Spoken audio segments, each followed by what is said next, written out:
Olá, pessoal. Continuando, então, o tópico de funções. Vamos ver alguns códigos aqui que a gente fez de funções e ver como eles funcionam. Muito dos exercícios envolvendo função, uma vez que dá para fazer tudo com ou sem funções, né? O grande caso, pelo menos por enquanto, né, que a gente aprendeu até agora.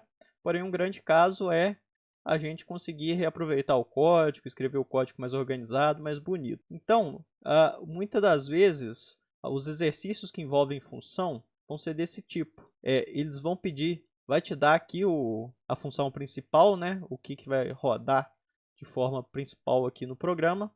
E vai falar o seguinte: não altere daqui para baixo.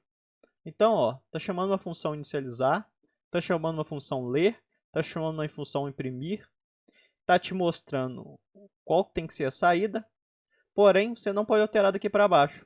Você tem que alterar o quê? A criação e, no caso aqui, poderia estar todas as funções vazias, por exemplo, ou não ter as funções, né? Você tem que saber qual função, qual retorno que a gente tem que fazer. Então, vamos trabalhar em cima desse código aqui. Então, começando da meia aqui, como se a gente não soubesse as funções que a gente teria que fazer. A gente sabe que tem uma função chamada inicializar, com 2 parâmetros. Uma função chamada ler, com 3 parâmetros. E uma função chamada imprimir, com 3 parâmetros também.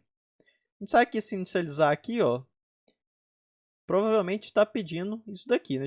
Se fosse um exercício, estaria escrito aqui que cada função teria que fazer, né?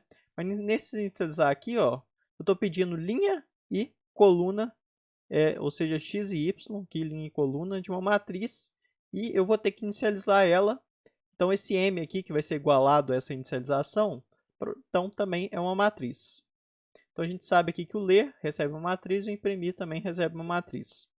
Vamos então nesse inicializar aqui com xy. Então, é inicializar uma matriz com as dimensões xy.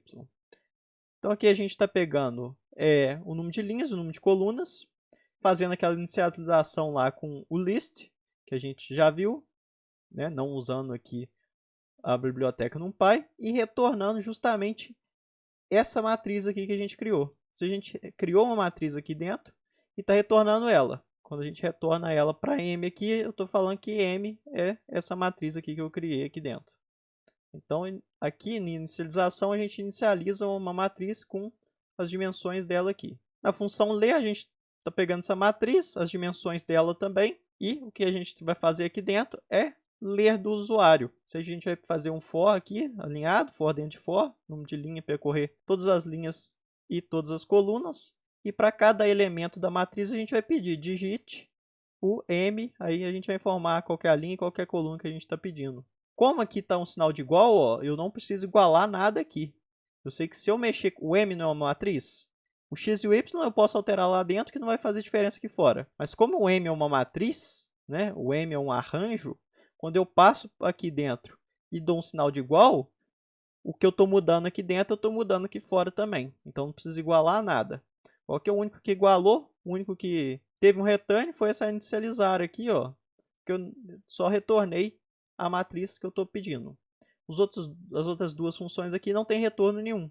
Eu estou modificando aqui uma matriz que eu passei, então não precisa de retorno, já que matriz, quando você modifica aqui dentro, modifica lá fora também. E imprimir. Imprimir não vai ser retorno nenhum, vai ser só uma forma diferente aqui de imprimir. É uma forma mais bonita aqui de imprimir, né? Da gente não usar a forma padrão ali, que seria da print m, e aí viria de uma forma desconfigurada aqui, um pouquinho mais feia, né? Por fim, aqui a gente pode ver que o imprimir também vai gerar isso aqui, né? Então a gente criou 3 funções aqui para inicializar uma matriz, para pegar todos os elementos dessa matriz e para imprimir essa matriz. Ah, mas por que a gente não fez uma função só para tudo isso? Já que a gente está... que o programa é fazer essas 3 coisas seguidas. Vamos pensar o seguinte, nesse programa a gente teve que inicializar, ler e imprimir. Mas e se mais embaixo a gente precisasse só ler, ou só imprimir, ou ainda inicializar e depois a gente ia imprimir de outro jeito sem chamar essa função? Então, o que é interessante a gente fazer com as funções? O reaproveitamento de código. Então, como eu vou ter que inicializar uma coisa que eu vou usar muito para matrizes, eu posso criar uma função só para inicializar, porque Eu posso também criar uma função só para ler. Por exemplo, já tem as matrizes inicializadas lá dentro. Eu quero só ler, então eu não preciso fazer tudo, essas 3 operações, né, toda vez. Talvez eu só precise de uma. Então, eu estou minimizando aqui para eu poder chamar essas funções nos mais diferentes configurações. Eu posso talvez inicializar, imprimir, aí já vai começar ela com toda zero aqui, ó, sem antes de ler. Ou enfim, posso modificar depois e imprimir. Então, não necessariamente, eu vou estar usando essas 3 funções aqui, mas elas são muito úteis em diversas partes do código. Tanto é que agora, por reuso, ó, eu posso chamar essas 3 linhas ao invés de escrever tudo isso aqui de novo, como a gente já viu anteriormente. Agora a gente vai ver um elemento novo aqui, que da mesma forma que a gente pode ter mais de um parâmetro para passar para a função, a gente pode ter também mais de um retorno na mesma função.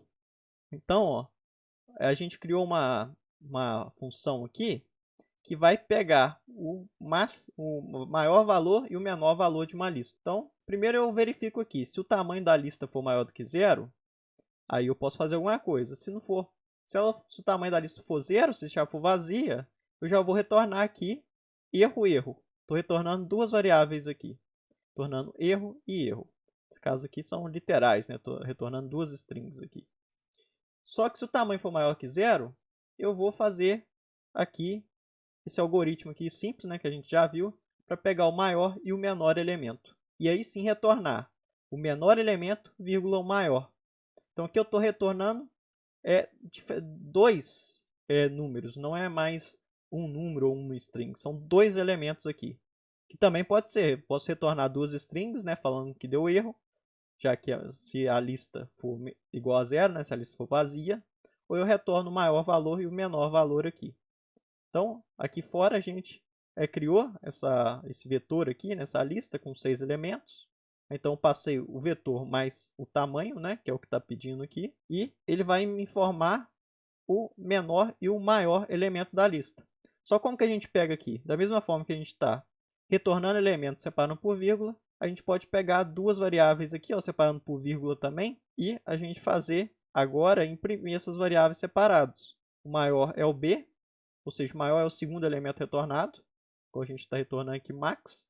O primeiro elemento é o mínimo, que é o menor, então eu posso imprimir aqui como menor. Então, dando um print assim, nesse b e nesse a, a gente vê que o b é 11, que de fato é o maior elemento, e que o a vale menos 7, porque ele é o menor elemento de fato dessa lista. Para exercícios, é possível agora fazer todos os outros exercícios que a gente fez e verificar em cada exercício se é possível a gente criar uma função, né? Criar funções que podem ser depois utilizadas para a gente ir treinando, ou até mesmo, enfim, caso o exercício não tenha ali, seja muito rápido ou não seja interessante criar uma função, né, que talvez o exercício é muito específico, você não vai usar aquela função para outro exercício, você pode criar ela toda dentro de uma função só para treinar, né? Então, para treinar agora a gente pode resolver todos os outros exercícios forçando a utilização aí de funções para ver se a gente entendeu direitinho.